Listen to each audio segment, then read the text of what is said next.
Friends, welcome to the tip top classes. मैं विनय सिंह आपका अपने चैनल टिप टॉप क्लासेस में दोस्तों स्वागत करता हूं। दोस्तों आज के सेशन में जो हम आज पढ़ने वाले हैं वो सीडीपी जो चाइल्ड डेवलपमेंट पेडागॉजी है उसकी प्रैक्टिस करने वाले हैं।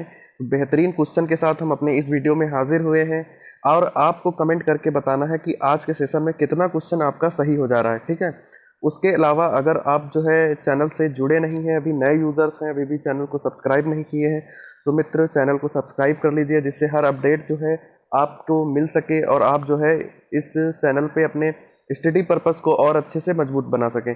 तो जो चाइल्ड डेवलपमेंट पेडागॉजी है ये आपकी सीटेट, यूपीटेट हर जो है अध्यापक पात्रता परीक्षा के लिए इम्पॉर्टेंट क्लास है, तो इसको आप जो है देखना ना भूलिए।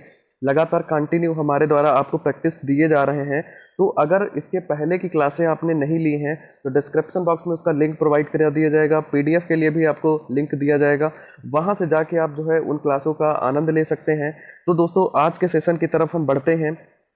आज के सेशन का जो हमारा पहला क्वेश्चन है, ठीक है, वो क्वेश्चन क्या कहता है। आज का क्वेश्चन है दोस्तों, आज का क्वेश्चन कह रहा है राष्ट्रीय पाठ्यचर्या रूपरेखा 2005 में निम्न में से किस परीक्षा संबंधी सुधारों को सुझाया गया है। एक तो हो गया कक्षा 10 की परीक्षा ऐच्छिक, विद्यालयी शिक्षा की विभिन्न परीक्षाओं पर राज्य स्तर की परीक्षा संचालन, या प्रतियोगी प्रवेश परीक्षाओं की ऐच्छिक। डी है आपका इनमें से सभी। तो दोस्तों जो राष्ट्रीय पाठ्यचर्या एनसीएफ 2005 में क्या किया गया, जो आपका राइट आंसर यहाँ पे एनसीएफ 2005 से रिलेटेड होगा वो क्या हो जाएगा, तो ए वाला ऑप्शन आपका सही जाएगा। 10th क्लास की जो परीक्षा होगी वो क्या होगी, ऐच्छिक होगी। ठीक है, ना ही उस पर किसी राज्य स्तर की परीक्षा का जो है दबाव रहेगा, संचालन रहेगा, और प्रत्येक प्रवेश परीक्षाओं का ऐच्छिक, ये आपका जो है सही नहीं है। तो दोस्तों चलते हैं नेक्स्ट क्वेश्चन की तरफ। नेक्स्ट क्वेश्चन कह रहा है दबाव को कम करने के लिए, ठीक है, यहाँ पे दबाव है, इसको जो है आप समझ लीजिएगा। दबाव को कम करने एवं परीक्षाओं में सफलता के लिए आवश्यक है कम अवधि की परीक्षाओं में अंतरण, विद्यालय शिक्षा की विभिन्न परीक्षाओं में परीक्षाओं का आयोजन, वार्षिक एवं अर्धवार्षिक परीक्षाएं, विभिन्न प्रवेश परीक्षाओं के लिए विभिन्न एजेंसियों की स्थापना। तो दोस्तों दबाव को कम करने एवं परीक्षाओं में सफलता के लिए क्या आवश्यक है, तो ये जो है आपके लिए यहाँ पे आवश्यक क्या हो जाएगा, राइट आंसर यहाँ पे क्या हो जाएगा, कम अवधि। कम अवधि की परीक्षाओं में अंतरण। देखिए कम अवधि, जब कम अवधि की परीक्षाएं होंगी, ज़्यादा से ज़्यादा परीक्षाएं कराई जाएंगी, तो बच्चे का जो प्रेशर होगा, जो याद करने का और उसको सिलेबस का जो प्रेशर होगा वो कम हो जाएगा, क्योंकि जो सिलेबस होगा उसी हिसाब से क्या होगा, उसको डिवाइड कर दिया जाएगा। और जब केवल वार्षिक या अर्धवार्षिक परीक्षाएं होती हैं तो बच्चे को क्या होता है, सिलेबस बहुत ज़्यादा एक बार में पढ़ना पड़ता है, और जिससे उस पर क्या होता है, प्रेशर जो दबाव होता है वो बहुत ज़्यादा पड़ता है। इसलिए जो है कम से कम समय में जो है ज़्यादा से ज़्यादा परीक्षाएं कराने को जो है किया जाएगा। फिर कह रहा है मूल्यांकन का उद्देश्य। तो यहाँ पे कह रहा है मूल्यांकन का उद्देश्य क्या है। कहने का मतलब क्या है कि मूल्यांकन क्यों किया जाता है, क्यों आवश्यक है मूल्यांकन। तो चलिए ऑप्शन देखते हैं। बालकों को धीमी गति से सीखने एवं प्रतिभाशाली बालकों के रूप में लेबल करना, जिन बालकों को उपचारात्मक शिक्षा की आवश्यकता है उनकी पहचान करना, अधिगम की कठिनाइयों व समस्या वाले क्षेत्रों का पता लगाना, उत्पादक जीवन जीने के लिए शिक्षा किस सीमा तक तैयार कर पाई है का पुष्टि पोषण प्रदान करना। तो दोस्तों यहाँ पे आपको लगभग सारे ऑप्शन जो है सही दिख रहे होंगे, लेकिन इन सही ऑप्शन में भी आपका राइट आंसर क्या है ये आपको बताना है। देखिए मूल्यांकन का मतलब होता क्या है कि आप जो स्तर है वो क्या है, आपने कितना आपके साथ अधिगम हुआ है, कितना आप सीख रहे हैं, उसको जो है देख करके उसमें जब सुधार किया जाता है उसी को क्या करते हैं, मूल्यांकन। ठीक है, मूल्यांकन से आपके अधिगम का जो लेवल है वो पता लगाया जाता है कि आप कितना सीख पा रहे हैं। ठीक है, तो इसमें लगभग आंसर आपके सारे ऑप्शन सही बैठ रहे हैं, लेकिन सबसे अच्छा जो ऑप्शन क्या हो जाएगा, वो डी वाला आंसर हो जाएगा। तो डी वाला आपका राइट आंसर हो जाएगा। डी वाला ऑप्शन क्या कह रहा है यहाँ पे हम देख लेते हैं। उत्पादक जीवन जीने के लिए शिक्षा किस सीमा तक तैयार कर पाई है का पुष्टि पोषण प्रदान करना। मतलब क्या है कि आपका मूल्यांकन पहले तो उसमें उत्पादक देखेंगे कि कितना किस सीमा तक आप में तैयार हो पाई है, ठीक है, उसका पता लगाएंगे, और फिर पुष्टि पोषण मतलब उसको क्या करना है, और अच्छे ढंग से उसको पोषण देना है, और अच्छे ढंग से आपको करने कैसे करें उसको जो है ये आपको जो है करके सिखाना है। ठीक है, फिर है नेक्स्ट क्वेश्चन की तरफ बढ़ते हैं। नेक्स्ट क्वेश्चन कहता है प्राथमिक विद्यालयों के बालकों के लिए निम्न में से किसे बेहतर मानते हैं। वीडियो अनुरूपण, प्रदर्शन, स्वयं के द्वारा किया गया अनुभव, इनमें से सभी। तो दोस्तों प्राथमिक विद्यालयों के जो बच्चे होते हैं वो वीडियो का अनुरूपण सही ढंग से नहीं कर सकते। प्रदर्शन क्या जाने वो प्राथमिक विद्यालय में, दूसरे तीसरे के बच्चे जो है क्या समझेंगे। तो यहाँ पे इनमें से सभी तो हो ही नहीं सकता, ठीक है। तो आपका राइट आंसर क्या होगा, सी वाला, स्वयं के द्वारा किया गया अनुभव। जब आप वहाँ उन पे उनको शिक्षा प्रदान करेंगे तो वहाँ पे क्या होगा कि देखेंगे आपका जो स्वयं का अनुभव है कि बच्चा किस हिसाब से सीख रहा है, कहाँ पे उसको समस्याएं आ रही हैं, कहाँ पे उसको क्या सिखाना चाहिए, ये सब चीज़ें जो है वहाँ पे आपके स्वयं के द्वारा जो किया गया अनुभव होगा ये वहाँ पे दिखाएगा। तो नेक्स्ट क्वेश्चन की तरफ दोस्तों बढ़ते हैं। नेक्स्ट क्वेश्चन कहता है निम्न में से कौन सी पूर्व बाल्यावस्था की विशेषता नहीं है। मतलब ऐसी कौन सी अवस्था है जो पूर्व बाल्यावस्था, देखिए दो होता है, एक होता है पूर्व बाल्यावस्था और एक आपका उत्तर बाल्यावस्था। तो यहाँ पे आपकी पूर्व बाल्यावस्था की बात कर रहा है, तो पूर्व बाल्यावस्था की अवस्था नहीं है, ये आपको बताना है। तो दल समूह में रहने की अवस्था, अनुकरण करने की अवस्था, प्रश्न करने की अवस्था और खेलने की अवस्था। तो यहाँ पे क्या है, दल समूह में रहने की अवस्था। बच्चे जो पूर्व बाल्यावस्था में होते हैं वो क्या होते हैं, दल समूह में रहने लगते हैं, ठीक है। अनुकरण करने की अवस्था, ये भी आपका राइट आंसर है, ठीक है। तो अनुकरण भी करते हैं।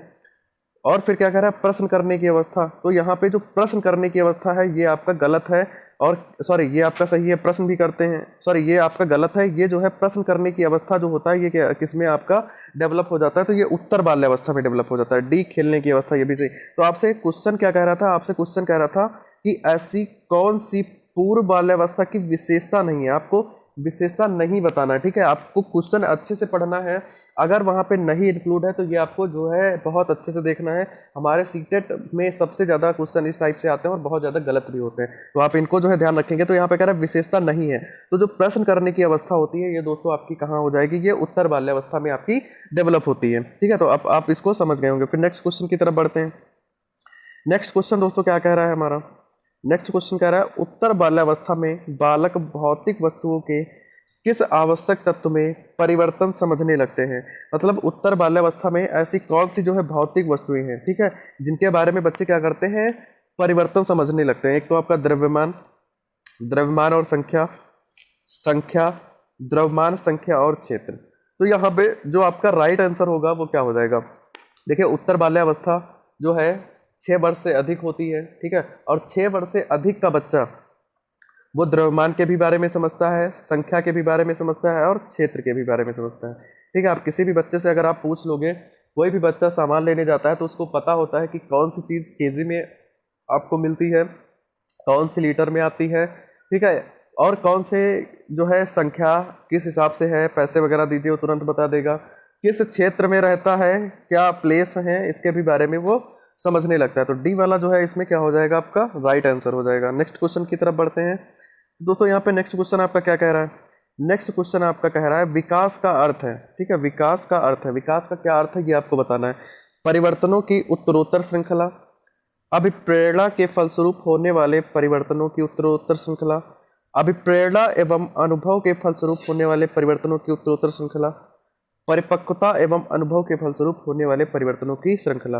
तो दोस्तों यहाँ पे कह रहा है विकास का अर्थ, तो विकास आपका कैसे अच्छा होता है, कैसे, जब आपको क्या किया जाता है, अभिप्रेरणा किसी चीज से मिलती है, ठीक है। और अभिप्रेरणा के साथ साथ जब आपका उसमें क्या होगा, एक्सपीरियंस होगा, अनुभव होगा, तो फलस्वरूप होने वाले जो परिवर्तन होंगे वो कैसी श्रृंखला होगी, वो उत्तरोत्तर श्रृंखला। तो आपका सी वाला जो है यहाँ पे ऑप्शन क्या हो जाएगा, सही हो जाएगा।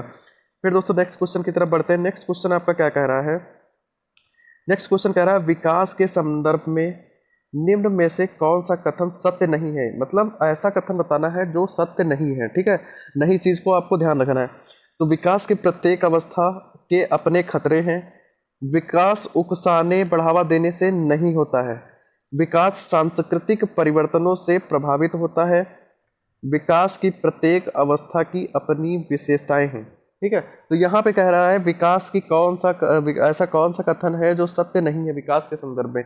तो दोस्तों आपका जो राइट आंसर इसमें होगा वो क्या हो जाएगा, बी वाला ऑप्शन हो जाएगा, विकास उकसाने बढ़ावा देने से नहीं होता है। मतलब क्या है कि नहीं होता है, नेगेटिव पॉइंट है। तो विकास क्या होगा, जब किसी चीज को आप बढ़ावा दोगे तो दोस्तों क्या होगा, वो बढ़ेगा। जैसे कि आप देख सकते हो कि आपको घर पे रखा जाए, ठीक है, आपको घर से बाहर नहीं जाने दिया जाए और किसी चीज के लिए क्या हो, आपके लिए आज़ादी ना हो, स्वतंत्रता ना हो, तो जो आप में डेवलप होगा, विकास होगा, वो क्या होगा, सही ढंग से नहीं हो पाएगा, ठीक है। आप बाहर की चीज़ों को समझ नहीं पाएंगे, बाहर के रवैये को नहीं समझ पाएंगे, बाहर का जो है एटमॉस्फेयर कैसा है, वातावरण कैसा है, तो उस चीज़ के माहौल में आप अच्छे से ढल नहीं पाएंगे। इसलिए जो आप में विकास है वो सही ढंग से नहीं हो पाएगा। तो ये क्या है, बढ़ावा देने से नहीं होता है, ये गलत पॉइंट हो जाएगा आपका, ठीक है। लेकिन यहाँ पे गलत पॉइंट को ही बताना था, सत्य नहीं है, तो ये आपका राइट आंसर हो जाएगा।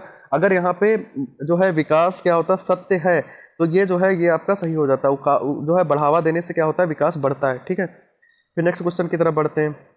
नेक्स्ट क्वेश्चन आपका क्या कहता है, किसी उद्दीपन के निरंतर दिए जाने से व्यवहार में होने वाला अस्थायी परिवर्तन कहलाता है। मतलब कोई उद्दीपन के निरंतर दिए जाने से तो आपका जो व्यवहार होगा वो कैसा हो जाएगा, ये आपको बताना है। अभ्यस्तता, ठीक है, अधिगम, अस्थायी अधिगम, अभिप्रेरणा। तो यदि किसी भी उद्दीपन के निरंतर आपको दिया जा रहा है तो आपके जो व्यवहार में होने वाला अस्थायी परिवर्तन होगा वो कैसा होगा, तो वो आपका जो है कैसा हो जाएगा, वो आपके अभ्यस्तता जैसा हो जाएगा।